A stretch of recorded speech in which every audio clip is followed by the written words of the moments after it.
Last నీకు మహాభారతం నుంచి కొన్ని క్వశ్చన్స్ అడుగుతా, ఆన్సర్ చెప్పు. సరే మమ్మీ. మహాభారతం రచించింది ఎవరు? వ్యాసుడు. కౌరవుల తల్లి పేరు? గాంధారి. కౌరవుల తండ్రి పేరు? ధృతరాష్ట్రుడు. కౌరవులు ఎంతమంది? 100 కోతులు దుసల్లా. పాండవులు ఎంతమంది? 5.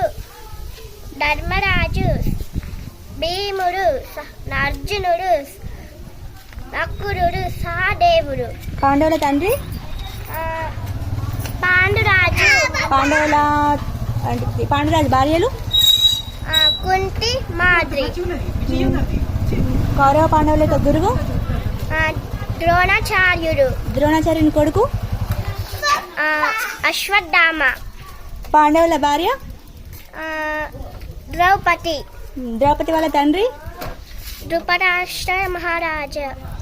ద్రుపద మహారాజు. కౌరవుల పెద్దవాడు? దుర్యోధనుడు. దుశ్శల యొక్క భర్త పేరు? సైంధవుడు. ద్రౌపది వాళ్ళ సోదరుని పేరు? దృష్టద్యుమ్నుడు. కౌరవుల గురువు? కుల గురువు. కృప